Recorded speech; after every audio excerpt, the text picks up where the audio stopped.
What's going on, guys? My name's Noah.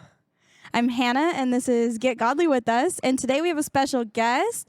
His name is Bernal-Keller, also known as my husband. We are so excited. Yes. Yeah. We were talking about him last podcast, so naturally we had to bring him on. Yes, absolutely. We are going to go ahead and start with our Would You Rather. This one is going to be, would you rather only be able to speak in rhymes or have to rap everything that you say? What would you choose, John?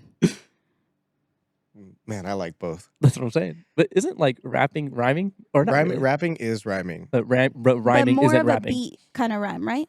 Well, I would What say kind so. of rhymes? Is it spoken word poetry or is Ooh. it Oh. rapping? I'm thinking like Shakespearean. I think rhyming Really? because I could change the What? tempo and beat But however isn't I that want. rapping though? Rapping is a very specific cadence. Oh, Rapping's not reggae or R&B. But it could be though, because Could you could be. rap in reggae, right? Yeah, but like reggae's chill. Rap is Okay. word, rhyme, word, rhyme. But that's rhyming. Yeah, it's part of rhyming. Rhyming is a thing. Rapping uses rhymes. I was expecting you to say Yeah, rap. me too. I thought you Me said too. I rap. am not I really You expecting said me rhyme. too. Yeah, I did too. When I heard the question, it was, yeah, I'm rapping. No, rhyming. Okay. What about you? Oh man, I mean, knowing my okay, so if this is like a forced ability, like this is something that I have no other option but to do this, then I'm rapping, right? Because I feel like rhyming. Like if I'm gonna talk to you, I'm like at least it'd be cool. It's like singing. You could sing too and rhyme. No, but like if this is something that like my body can't, like I can't do anything else but this, like if it's not my own ability to rap, because I know right now I can't rap for crap, right? So if I'm only allowed to rap, I'm gonna rap. I would agree. Yeah. I would say the same. That's why I was super Yeah, I shocked was that like- you said rhyme. I Well- was like, Because you can rap like now. But like Yeah. in the Marvels, there's that oh god. planet where Oh god. there's a planet where all they communicate through singing, Right. and if they don't sing, it's like gibberish. That's kind of cool. I Right. would do that. I get that. Okay, That's cool too. That's fair. Yeah. And so you're saying rhyming can be just like singing, or you Rhyming can could be control, anything. Right. Rapping uses It's rhyming. just- yeah, right. Okay. Okay. I see what you're saying. That's a That's a good. Yeah. Interesting. Very Yeah. interesting. Again, I chose that one because again, John can like rap like just normally. Normally? Yeah, I don't know how to phrase that, but In the words of Spider-Man, it's not something I think about. It just it's happens. yeah. But mean- yeah, he's a very talented person. Indeed. We're gonna have him actually kind of give a little background, I guess, of like what you do right now, kind of where you got here. You were an athlete, kind of that background for those listening that don't really know you. So I did sports growing up. I have only known sports. I got into it because my parents were getting a divorce. So that was our therapy, was do drugs or do sports. And that, well, yeah, everyone were was also doing sports really at the moment. I younger. was in fifth grade, Yeah. so we really didn't want to choose that route, even though some people did. Mhm. But a lot of my good friends, they were doing sports. So I wanted to do it and be cool like them. And then I accidentally liked it. So I did sports in high school, junior college, and college. And then I finally stepped away because sports is very consuming. You start becoming that, and it is a very mean world after a certain point. Behind the cameras, people are very mean. So I didn't want to become that person, and I didn't want to forfeit any family or friend time like they do. So I chose to leave. And so I walked away from sports playing, but it called back to me like something in the ocean. And so I swam back and became a coach. Nice. Same thing. Nothing changed. Sports are sports, and you become that world, or whatever you indulge yourself in, you become like that. And I didn't have a good enough definition of who I was. So I started acting and saying things that were not nice to people, and I hurt feelings, and I didn't like that. So I got away from the college coaching world and went to high school coaching thinking it'd be better. It wasn't. It's still sports. Nothing changes. Shocker, right? Football is Yeah. still football at the end of the day. So it was better to a certain point, but then I still felt myself being mad and frustrated, aggressive towards people, taking it out on people. Like, I'm mad at this junior in high school, and I'm taking it out on everybody else around me now. As a so 26 I'm like a year old when you were 26 year old, there, and I'm yeah. like pissed at this like Little 17-year-old kid, yeah. kid. So being around other coaches, everybody, you don't know, coaches are egotistical, and I was starting to become very egotistical, and I stepped away. So I got out of football. Very great. Enjoy every day of my life now. And I got into security world on accident. I did a quince, and that was the goal. Yep. And that was it. I was a part-time quince employee to stop uncles from drinking too much. And then that was my end goal here. And I liked it because I used to usher at our big church in a Jubilee, and I used to be the lead usher for them at 20 years old. And telling 50, 60-year-old people what to do is very uncomfortable, but I got to do it. So it was something I enjoyed. And I stuck around, and I got to do security stuff. And now I am the head supervisor in this security company, and I think I'm happier. I could take aggression out, not on everybody. I could take it out on people because my life is threatened, and that's legal. That's legal indeed. And in the meantime of all that, 2.5 years ago, I was tasked to take over the sound and lighting department from Derek Hoekstra, who is actually married and Shout out living Derek. in another country. Miss I man. It's Tennessee. Tennessee's another country to me. That's a whole nother world. I love it. But so he left. I was tasked to pick up and drive this car that I had no idea how to drive. And so while I'm sports and doing security stuff, I'm trying to figure out how to fake enough to drive this car. Because he built a nice car for me to drive. I just had to figure out how to change the windows on it, add some spray paint, and make it look fancy. That's it. But it was really cool. So now I'm when did I start? Like 2 years ago? Almost? Yeah, a year and a almost half? 2 years Almost ago. two? It's Yeah, kind of wild to think May about. Yeah. will So be 2 years. I am Jeez. mucho confident in it now. Yes. And it's like I don't think about it. It just happens. Right. It's one of those things again. So yeah, I enjoy both my worlds. I'm not as pissed off at everybody now, and that makes me happy. It's quite the journey because Yeah. you've also had like multiple other like kind of side gigs or jobs before. Like, yeah, we just skipped over those. Right. We just yeah. come over. Right. I mean, 27 years of life can be a lot 100%, of like yeah. change and come and go from this location or that location. I mean, in the midst of all of that, you moved from hometown to Oregon to Arizona, back to hometown. So, Right. I mean, like within your whole, those, Got married. yeah, all those times, it really made a difference in who you became. Right. But, you know, we look at, you have two completely separate jobs. You have security, which is more of that, like, you know, you have to be stern, you have to, you know, Stoic. yeah, all those Yeah. kind of, Aggressive at times. of course. And Yeah. so, but then you also have to be the soft worship sound Right. guy that has to be able to set the tone and provide the presence and not overdo the lighting to make it more of a show, but to honestly, or to ultimately do God's glory. Right. So how do you put the two together? Finding outlets. It's very easy to get caught up in all the feelings, and if someone or some guys especially, if you don't have an outlet you can express those feelings or built up anger or aggression, Right. you will take it out on everybody around Right. you. Find something you like to do outside of it. If it's skateboarding, go skateboard like once a week or something. If it's going to those break rooms where you could break everything, Yeah, smash rooms. Yep. save up and make that like a monthly budget thing. Go break things, dude. It is cheaper Like, than therapy. Yeah, find something. Yeah, well, yeah. You don't want to do therapist drugs. All they do is they just give you drugs and make you feel better. That's Yeah. it. But don't do that. Find something you like to do and do it a lot. It's the outlet. Don't be mad at people because your jobs. Just find something you like doing. I must say so. But you even like I feel like your outlet currently is paintball, right? Correct. Which Yeah. is funny because it's in that the goal of that is to inflict as much pain to other people as Exactly. possible. So in that case, I'm saving everyone around me. It's very true. It's the And other plus, human. anyone who is there for. They signed a waiver. Yeah, exactly. You're there They for know a what good they're getting time into. and a couple paintball welts. So Well, you also don't play against like little kids. You No. play No, yeah, against no, I'm teens. not No, shooting no, kids. we're not- Yeah. This is It's they're like- grown. They're it's a adults. team They're like organized 20 against to 40-year-old. I'm adults. shooting those. I'm Adults shooting them with against paintballs. adults. Yeah. But Yeah. no, I was what it's interesting is because although at one point in your life sports was something that you kind of did to get out of, your family situation, and then you kind of accidentally either fell in love with it because you took it for years. I mean, you ran with it, Couple days. right?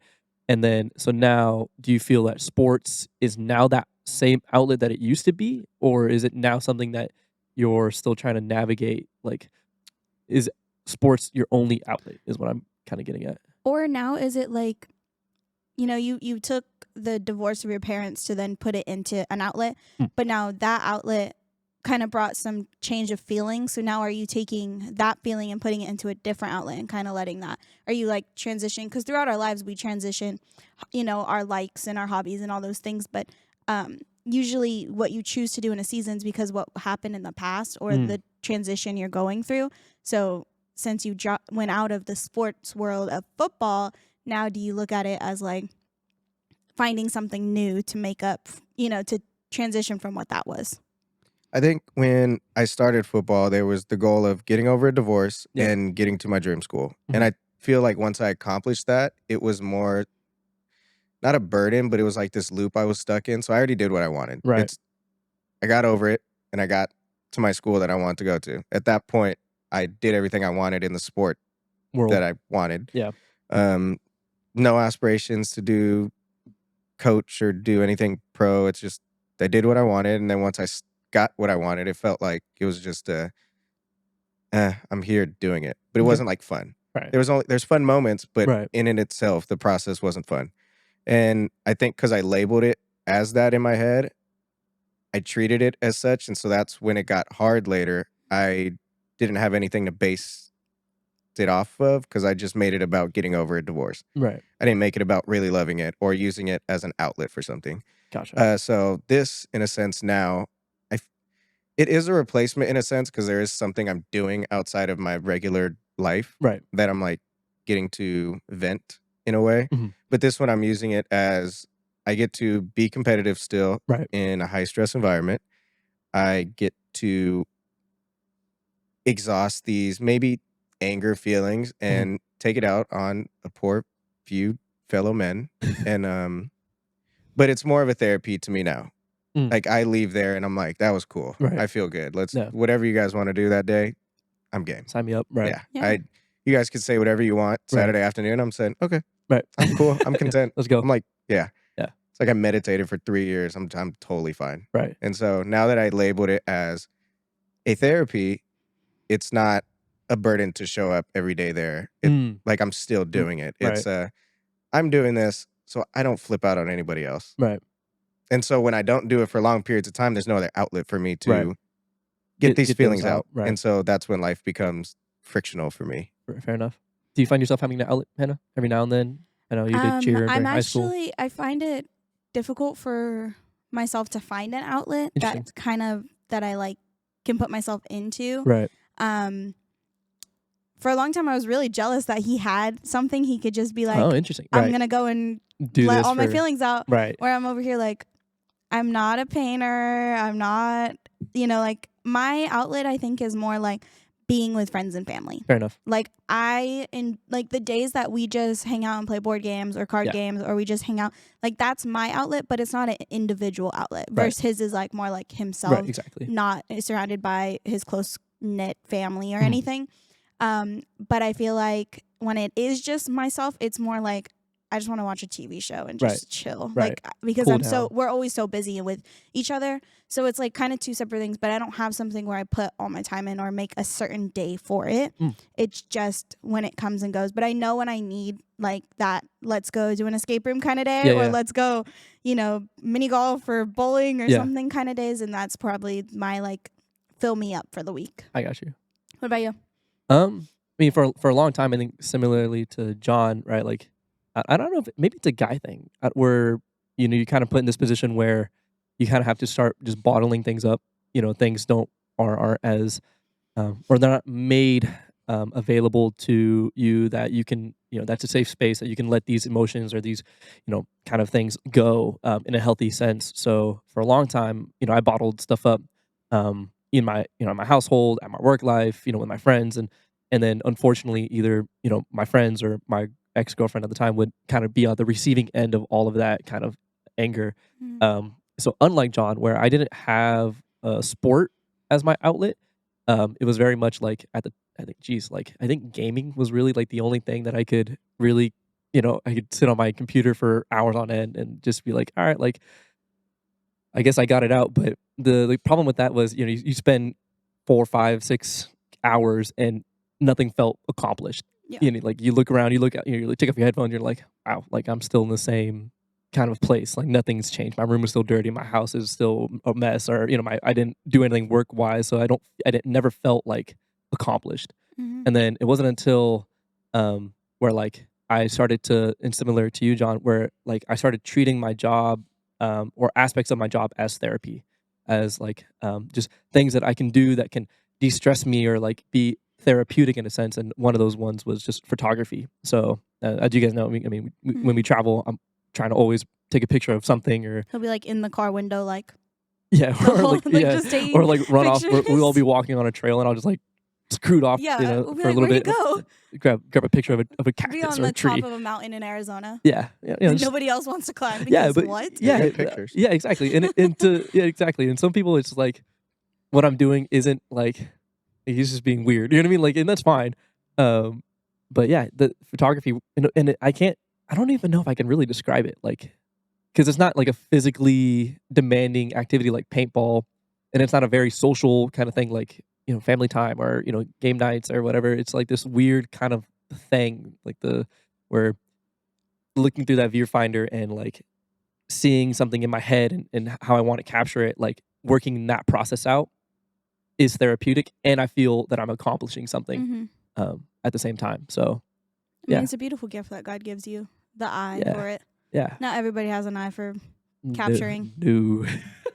Absolutely not. Yeah, but Yeah. so you were talking about how, you release your feelings, or like you kind of let it out through your choice of hobby, which is paintball. Right. And you were saying that you chose football because you were letting out the anger from a past situation. So you were born and raised in a Christian household, in church. So once you got to your accomplished goal of going to your dream school and being there, your world just flipped, because now it wasn't so much the goal, it was just kind of there. Right. So where did you find God in that season of life? Very shortly after I stopped playing, in between playing and like taking on a student coaching role, it was because I remember in 2015, my last like game of high school, the other team forfeited, so I was like, oh well, I'm like officially done. Yeah. This is crazy. And so we were sitting at like one of those U-Haul storage places, because that was like one of our living rooms. We had like a bunch of stuff there and made couches, and it was cool. My dad and brothers, it was a dope place. And so we were online, and we accidentally found like basically almost free tickets to the Oregon and Arizona game for the Pac-12 championship. And I was like, oh yeah, we're going. Right. I'm going to see them. And so we show up, and we're sitting in like this section. And I remember taking a picture. It was like my old high school Instagram. And I posted, I was like, one day I'll be there. Like that's cool. Like I'll do it. And I remember our last game as a player was at Levi Stadium. And so we're on the stage, and I look up to that section where I was standing. I was like, dude, that's cool. Sick. I did it. Wow. Like, and I was like, yeah, well, that's it. That's all I want to do. Right. And as I'm walking out of the tunnel, I felt like, you're good. You did it. And I was like, cool, man. So after I got done with that, the effects of that I didn't realize was the complete disconnect from being an athlete, because that's what I was, an athlete. I tried to not frame myself as that, but I walked around like an athlete. I talked like an athlete. I dressed like an athlete. I was a mean person like an athlete. So that's all I knew. And so once you disconnect that from who I was every day, it was a little weird. So there was this, I think, a few weeks where I was confused. Everything felt like sort of weird. Right. And so I deleted all my social medias for like 8 months. Damn. I just got rid of it. And I was like, all right, it's going to be me in this apartment. I don't have practice. I don't have meetings. If I do have meetings, it's to like watch some film and break it down for a coach, but it's not, I don't need to physically exhaust anything. So I have a lot of me time now. I'll just read the Bible and see where this goes. And so I started getting into some like young adult groups, going to Young Life in Oregon, which is where I met Nolan.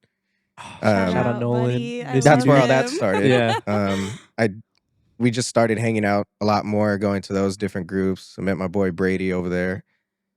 And I think he's in Boise still now. Dang. Good for him. Yeah. But yeah, so I just started every day. I would sit out my window, and it's always cloudy in Oregon, and so I try to just make the most of it. So I got into reading a lot, looking up a lot of videos, and trying to not make that my personality, but try to say I don't know what I'm doing or where I'm at. So let me see if it could get shown to me somehow through all this. Gotcha. And I met a lot of cool people. Right. It was really cool. But I tried to,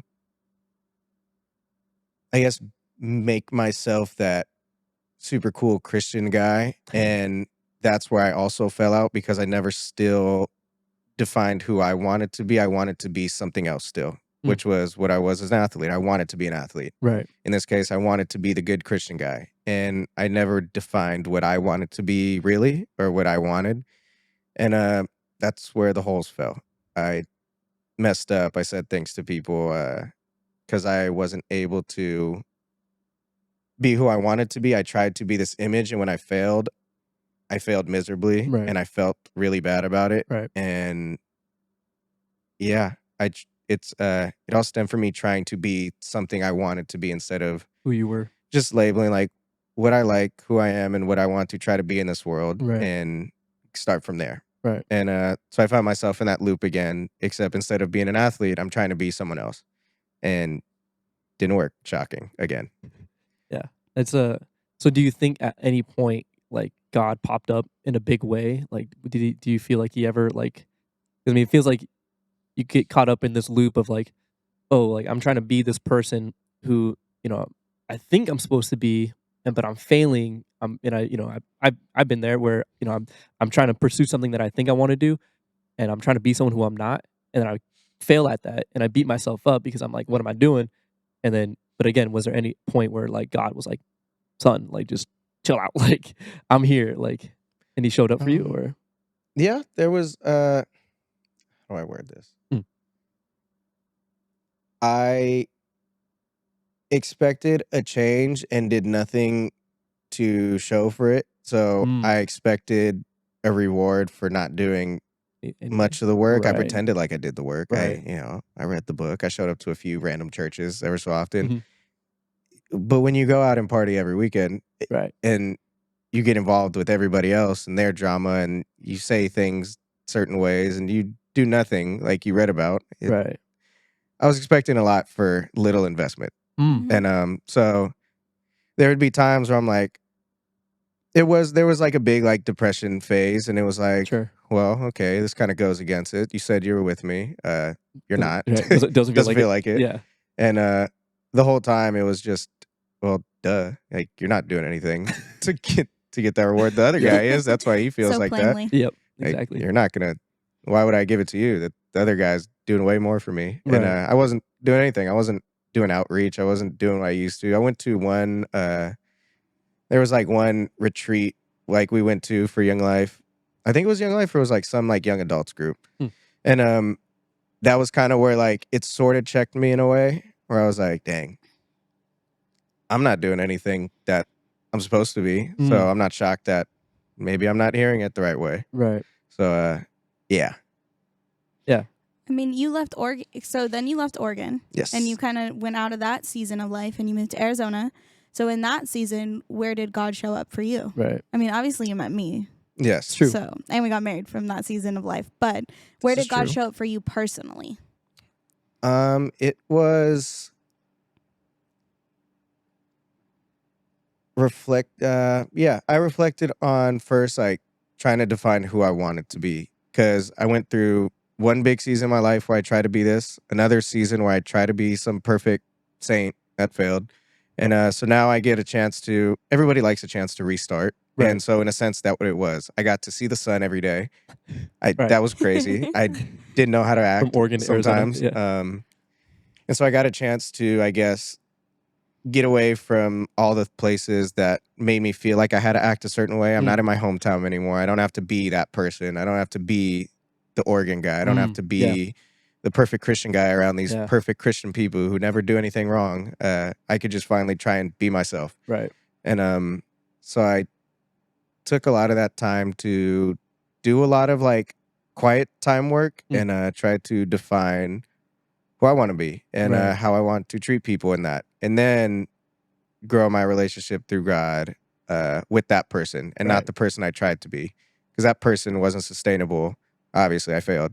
And if I do it with the person I want to be, maybe I'll have a stable base so that if I mess up something, it's okay. I'm still going to try to be me. I understand who I am. And there's more of like a foundation, I guess. Right. But I was trying to do this walk with these fake foundations that these personas I made up, and they fall through. Right. Yeah. Yeah. I never see, because unlike you guys, right? Like I never had that like fresh start, you Yeah. know, because both of you guys, obviously, you went to Oregon, you went to Arizona, um, and so I've always been envious in the sense of like I'm so curious of like who either like God is trying to make me or right how different I would be if I was to just put myself out there. But I never truly felt, and this is something I prayed like upon like a lot, was like when is it my time to move? Like why aren't you telling me go? Like Mhm. why don't I hear that side of you? Whereas like my friends, like they either have heard it, you know, right then and there or in the past. And so where I feel like the kind of trap you were in Oregon of just trying to be this person, failing at that, and then God, I'm assuming, right, in combination with you meeting Hannah and talking with her, you know, was like, all right, like it's time for you to go. And then obviously with you in school, right? I mean, from the jump, you were like, I'm going to Arizona, right? And there was like no talking you out of it. There was just like pedal to the metal. Um, yeah, Seriously. exactly. So, I mean, at what point do you feel like God like told you go? And how did you hear that? So it's funny. The place where I worked, there's this.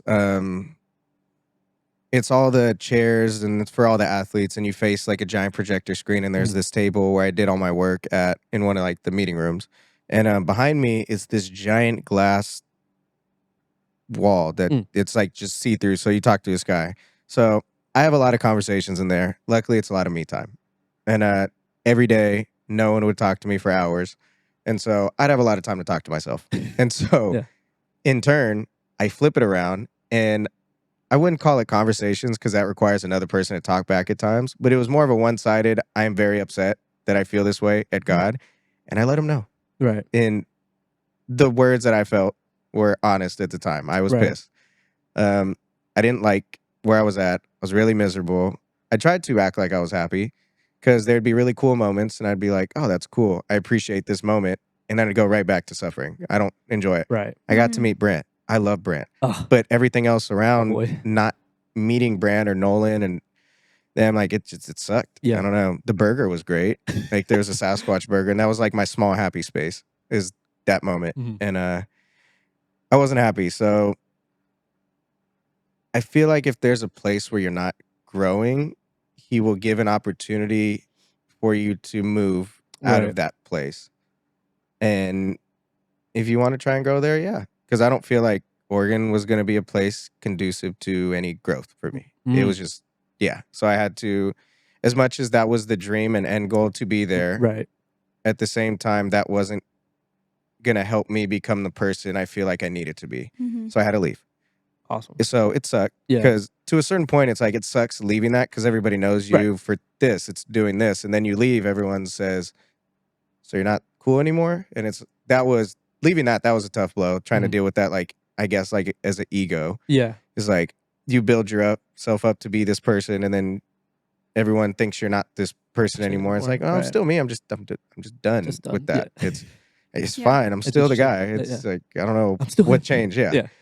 Um, so it was a lot of conversations leaving that, and I've learned in like growing up in church, we got to be around a lot of like good leaders, Yeah. and if things start clicking and happening easy very quickly, don't be surprised or don't be shocked if that's God doing it for you. Mm. So if things are like flowing and you're resistant to it, try not to be. Right. It's probably So working that good. way for a reason. Right.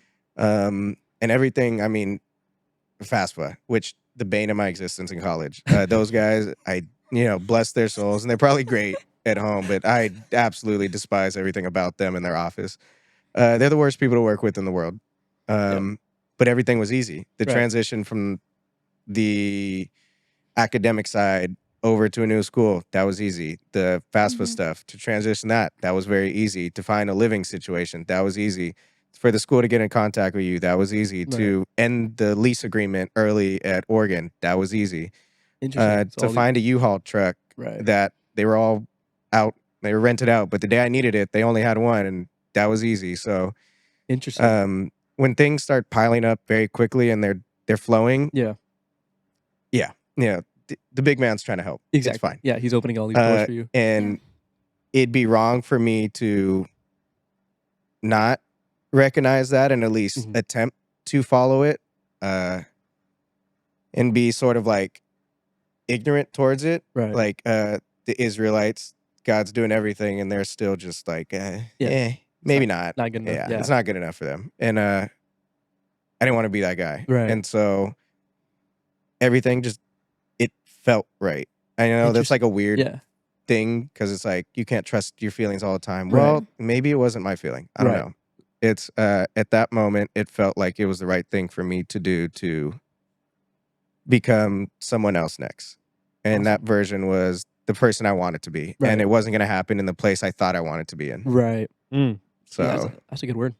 Okay, so from all of your past that led you all the way to today, what is your relationship with God like today, from the trial and the error? And obviously it's not there's no relationship perfect per day. Absolutely not. But where you then had a really good season of life, and then we got married and had a really tough season of like learning how to figure life out together, and finances, and really becoming more of an adult, to now where it's just we're just kind of going with life. So what is your relationship today like? How would you describe that to somebody?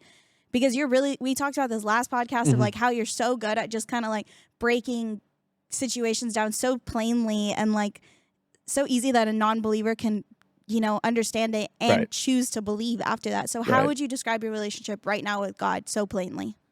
It's a friendship on both ends. Like, I am more than willing to put in the work to actually pray and talk to him. And if I don't have a very elegant prayer and I can't use fancy words from the Old Testament, I just speak. However I want to say it, it comes across. He knows I'm talking to him. Yeah. I read the Bible, as weird as that sounds. That's a big thing. If you don't read it, I don't know what you expect. Yeah. Everything in there explains who he is. And so even when I'm reading it, I'm getting excited. I'm like, get him, David.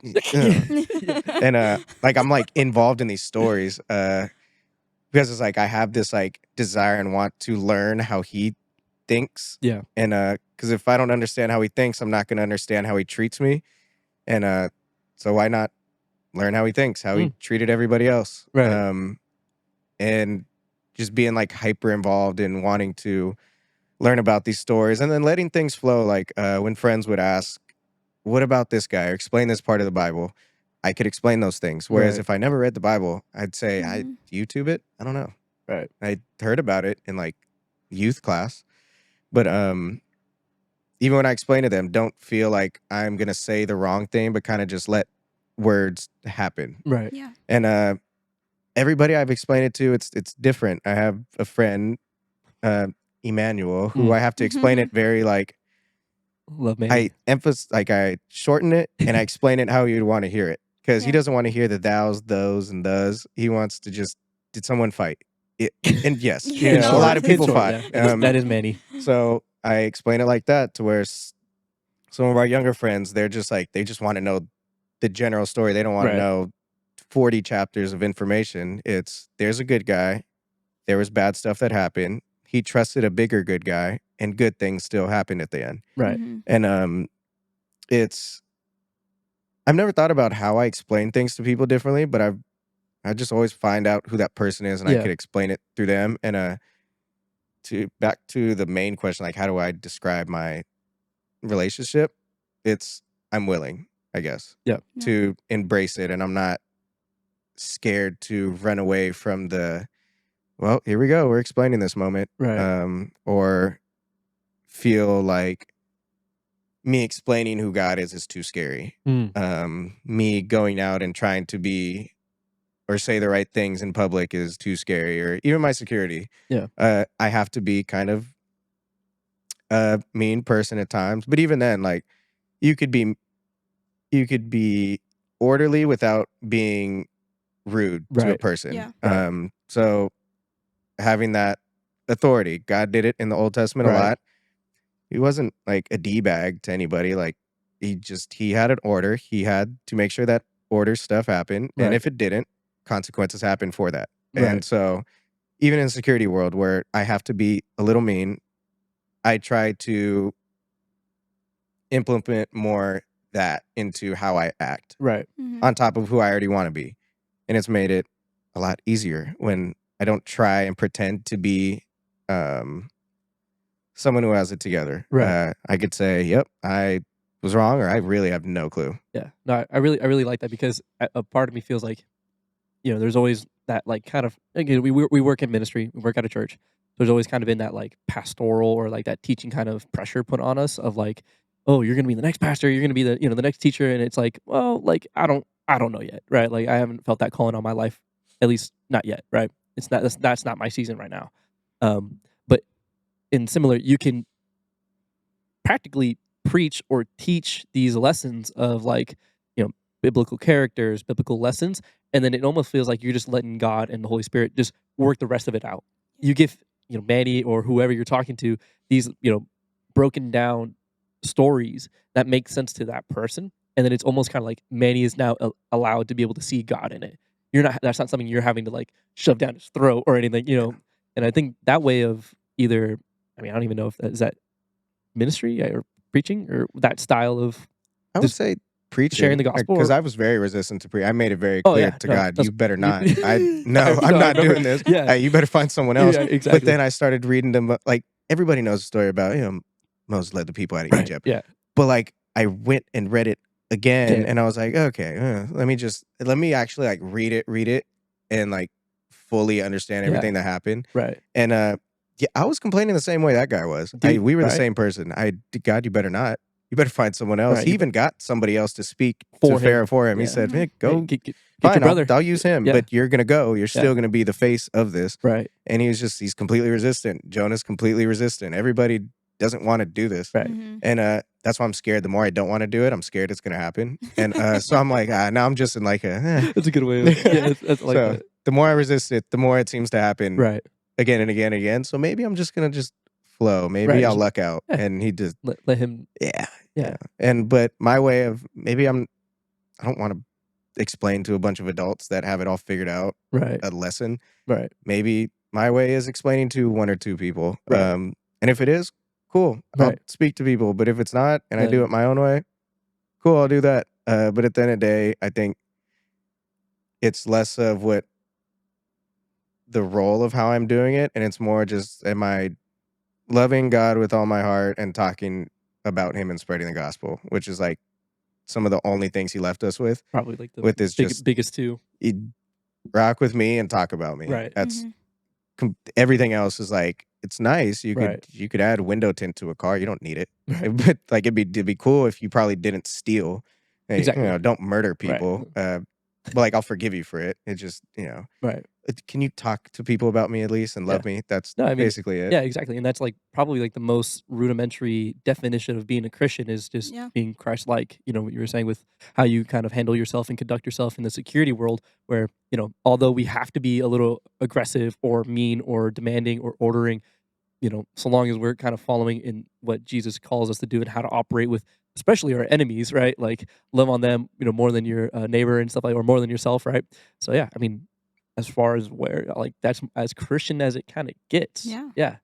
I mean, I always love that whenever you go to work, you wear the "What would Jesus do?" Bracelets. Yeah. Yeah. Yeah. Or "God is with us," or Mhm. your guys' security vest literally have a cross on it. Yep. Because I always hear stories, obviously, it's We the just heard world. we just heard a story before we started. started this. Yeah. But I always hear Sweet lady. stories, and he when it's just us and he's coming home from like a rough shift or whatever, we get to he's talking and he'll be like, but I took a second, I looked at my bracelet, and then I handled it like God would want me to handle it. Like I did my job, but I it could have been worse, or it could have been non-godly, or it could have just been just rude altogether, but I Right. chose to handle it with grace. And you are the grace speaker in that team. You are the person that kind of like pulls them out compared to, I mean, a lot of the other guys aren't saved. Nope. So it's just, this is my job, get out, I don't care. Right. Versus you pull them out, you'll have a conversation, you'll be like, have a good night, but these are the rules and you have to follow rules. It's a part of life, but at least you're opening their mind to like, you are doing it for, not only purpose of job, but also purpose to share how God would be in that situation. Because there's tons of stories in the Bible where, God is a straight, like, that's not right. Like, figure it out. Get out. It's time to go. Don't look back, Sarah. Yeah. It gives you all me. these chances. Right. But you take it with grace. And I think as much as we all learn day to day, Right. I mean, as your wife, I can see you growing in very various ways. Trying. And I love that, like, this year, you've really dedicated that you're going to read the Bible every day. Yeah. And you even have, like, the long shifts where you, like, work 12 hours and you have your Bible books, like, how to read the Bible, or, like the maps of the travel and all those things. And you're, like, really, like, deep diving into it this year. And it's so, one, is going to be rewarding by the end of the year. You're going to feel so accomplished. And two, you're going to see blessing from it. But on top of all of that, like, you're able to these stories just flow from you because you're educating yourself. Right. And that's such an awesome thing, because now the guards that you work with in security that aren't saved are slowly becoming like, what is that? Right. Why are you like that? And I love that about you. And it's pretty much, because I have a God that's really cool. Yeah. And then you just do it so plainly, and it opens that door without even having to go out and do it. It comes to you. And that's a huge gift. Yeah, 100%. It also helps that, like, our boss, Troy, right? A lot of, like, our conversations, or, when we're out for a meal and he's, blessing us with lunch or whatever, like, he makes it and put the point, like, all right, we're going to pray. And it's not this, like, a whole elaborate, fancy word prayer. It's just like, thank you for the food, in your heavenly name, amen, right? It's the Bishop Pitts way. Exactly. Straight to the point. Shout out you, Michael. Yeah. Yeah. And so it blesses me to know that, like, I'm a part of a team that, like, puts God first above all. But then also, like, we have a job to do, right? So, yeah, it's interesting.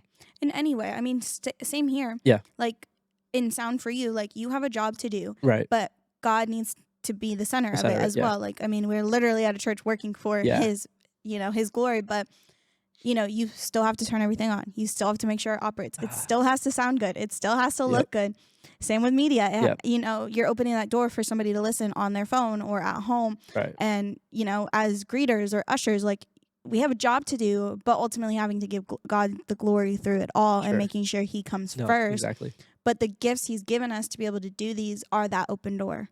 And then he's just like, do your job and I'll do my job. Exactly. And let's work together and make, a good service, or like an opportunity for someone that's never been in a church to feel welcomed and to feel him, to find the presence and really know what his ultimate goal is for us as Christians. But most importantly, as young adults, I think it's so encouraging when an older person comes in and they're like, why is everybody like like everybody that's working is under 35? Yeah. Like, we're all like, and we're the ones that are like, hey, nice to see you. Nice to, we're all young, and it's so encouraging. They're like, that's awesome. Yeah. And the revival's coming for this young generation and for who's being built up. So it's really cool to see that us three are kind of that setting, that foundation, because I see like Isaac and Andrew and all these people like rising up, like Athena rising up, and they're like, this is cool, I do this. Yeah. And so it's cool to be that foundation. And I think you've been a really big outlet for all of them, because they just come to you and be like, I don't understand, explain it to me, work wise or biblical wise. And you're like, I got you. Like, it's easy. And it's just it's another way to do what God wants over our lives, but to not be limited to like what tradition was, but to do what we need to do now and how to handle it.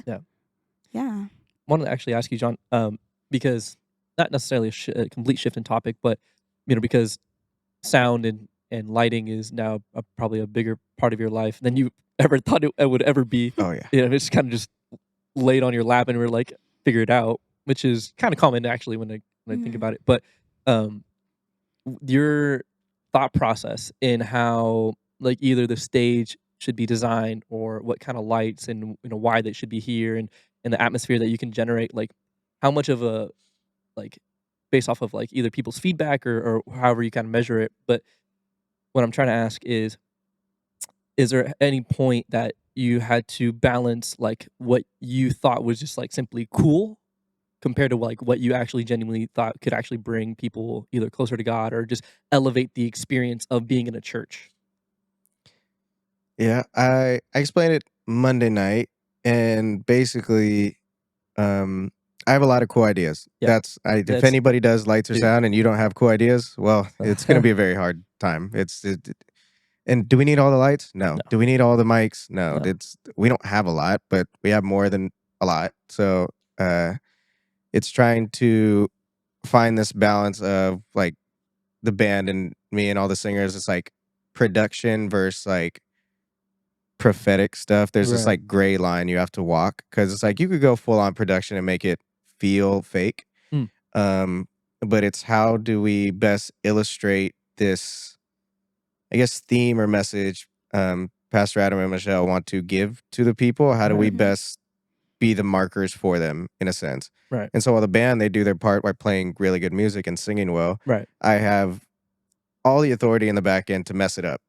It's true. I could make it sound as ugly as I want, and or I can make it sound as good as it needs to be. Mhm. And so a lot of it is like kind of having like an open communication the whole time. Like I don't sit down while I do it. I have to like stand up and be like, I feel like in the moment with and everyone half the time else. your chair is like outside the booth. Yeah, Yeah. I put it outside the booth. I don't even want to. I don't want to see it. It's got what are those little wrap things? It's got a Jerusalem. It looks like a blanket. What is it? Oh, Yeah. the shawl. Oh, Yeah, yeah. it's when like we're in Israel. it's on my chair. Yeah, it is. It's Yeah. not like it's a bad chair. It's just No. I need to be in the moment and Right. not just watch the moment happen. And I need to be that way, so I allow either God speaks to me or it's a feeling. Yeah. Let him do his thing. Right. Because there's a lot of times where I'll pre-plan a lot of songs. Like Sure. I know when the bridges are building. I know Right. when it's Exactly. about to get like loud. And there's been a lot of times where like I want to do something, and right as I'm about to do it, it's like this force field where I'm like, "Yeah, okay, I guess I'm not doing that." Right. And it happens, and nobody could care less about what I was thinking. But in the moment, they got to connect closer with God, and maybe Right. what I want to do was going to be a distraction to take them out of it.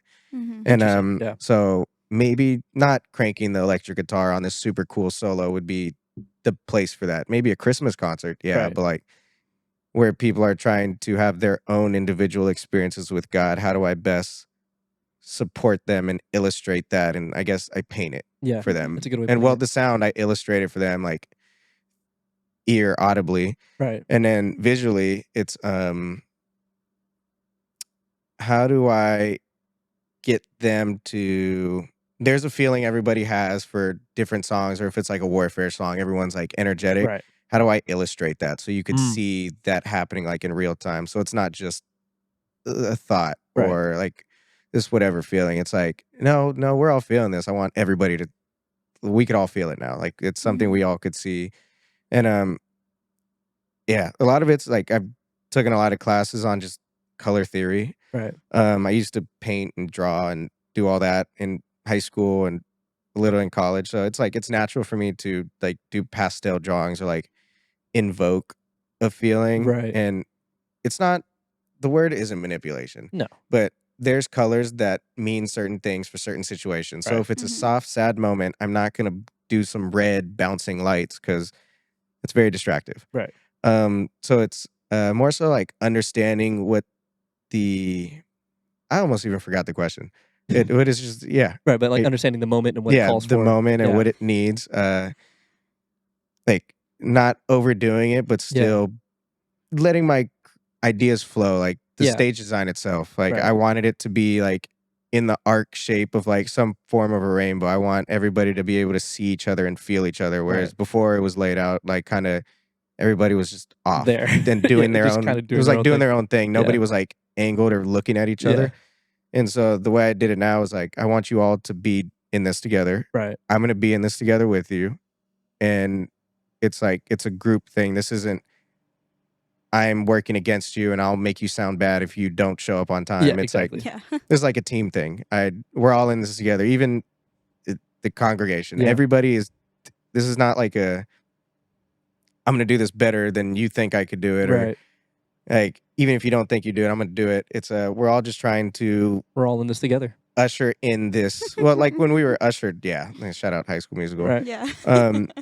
Like we were, movie. like I was an usher at the big church. It was to usher people to their seat. And so in this, I get to do the same thing, but I'm ushering people to their seat in their whatever version of throne room, their experience. Right. And so I get to bring people to that where I don't physically do it anymore. I get to do it through what do you hear? What do you see? Is that going to be something that helps you have your moment? And if you have your moment, my job's done. Right. But if I do too much of me, people get taken out of the moment. If there's feedback, it throws everybody off. If it sounds frankly terrible, it's going to take people out. If the keys or their strings are out of tune, that's not pleasant. Like God talks about pleasant sounds in the Bible. They played a harp. I guarantee you the harp wasn't out of tune. Right. That's a pleasant sound. I guarantee you the trumpets don't sound bad in heaven. They're pretty good at playing it. So it'd be wrong if we didn't also strive to do that to, God likes excellence. Let's strive for that and then let him do the rest from there. Yeah. But as long as we're trying to be excellent for God and not excellent for ourselves, then it allows him to work off that. Right. That's awesome. I think it's like full circle because when your last statement right now is like, excellence for God, not for you. Yourself. It's like you, in your whole life leading up to probably when you first started working here, so like 25 years old, you wanted to be excellent for yourself with like the help of God versus being excellent for God with just being yourself. Right. And so now you're in a job where now it's like your focus is completely 180 to just being like, all I want to do is provide excellence for God versus for myself. And I'm just going to be the back burner. I'm going to let God handle his business and do what he needs to do. And so I feel like it was really that season where it was the depressed and just finding yourself versus finding yourself in God led you to now being so confident that if you were still fighting for yourself versus God, you would be in that production mindset versus God presence, Holy Spirit mindset. Right. But that lesson was hard for you to learn for that so many years. But now you're in a place where now you know that God needs to come first in this so that you can allow other people. And I feel like that's kind of where we all are, is like we had those really hard seasons to find that it's not about us. It's about what God is placing before us, and he's going to help us do that. Right. And we need to be our true, genuine selves to strive in that, to excel in that. And to the point where we're now here and where we're at, not saying that we know 100% of what we're doing. Well, look, we made it. Yeah, but we're in a place where God's like, now I can use you where I want you to be right now. Yeah. And you're not, we had to go learn that. Right. And not saying that, like, for those that are listening, you were probably maybe in that season where you're in that place where it's like, it's about me and not God, but myself and then God versus God, then myself, and letting God choose who I am versus choosing who I want to be. And so, we learned that really difficult in our own way, but the patience and the quiet time in it and listening to what God has to say in those seasons that are so difficult really makes the difference of what he wants you to do later. Yeah. And so now that you've done that, you're in a place where you know that God's presence is more important than what I want. Right. And so that now you're in a job where that makes sense. When we do worship nights and all, and we do all those like big events, like you spend months planning and the song happens and I'm like in the back because I know what it's going to look like and it's like nothing happens and I just look over and he's like, God's doing it. I was like, great. That's the way to handle it. Right. But same on Sundays, I feel like we're pretty in sync where I know a moment's coming and I know that the production might not happen, but I'm going to go up and get the mic and I'm going to usher in the presence in another way. Right. Because somebody might need that extra step of like, just let it go. Right. Like release it. Come to the altar. Be that, let God do his thing. Yeah. And be that voice that Right. just that extra step for them to get there. And then sometimes it's where that production needs to happen, where it's a song and it goes like all white lights for like the I word love those glory moments. or something. dude. And then that's where they're like, oh, it's glory. And so Yeah. it's like there's so many other ways in all of our ministry. I mean, Yeah. photography for the video, like how it looks on screen makes the huge difference of how they're going to understand the message or Right. how they're going, you know, to read the Bible or interpret what we're saying. Right. And we all have to, you know, be a team in it, Mhm. but God's the leader. Yeah. And so, and that's, I think that's also a hard learning lesson, which could be another topic, is like, Sure. you know, us being leaders, but But also ultimately me. God's the leader. Right. And, but we have to work together to create you know, to create it all. Yeah. And there's a lot of back end stuff. And, you know, we have to also work on ourselves while working on things that they need. So it's a hard balance, but to see your testimony of like where you were, and I mean, we only really talked about like sports and, you know, work, yeah. but that you have such a big testimony of family and the things that you've overcome. And, Right. you know, just to see that one part of your life led you to where you are and how now you can interpret God's presence to help someone else is truly how big your heart is and what the gift that God has put upon your life. And it's really incredible to see that. Amen. Yeah. Well, thank you so much, John, for joining us. Yeah. Obviously, you're not going to get out of this so easily. We are definitely bringing you back. Yes. Not a one and done. It's probably the first of many. But yeah, thank you guys for listening and watching. This has been Get Godly with us. Yeah. And enjoy the rest of your day. God bless. We'll see you soon. Deuces. Bye.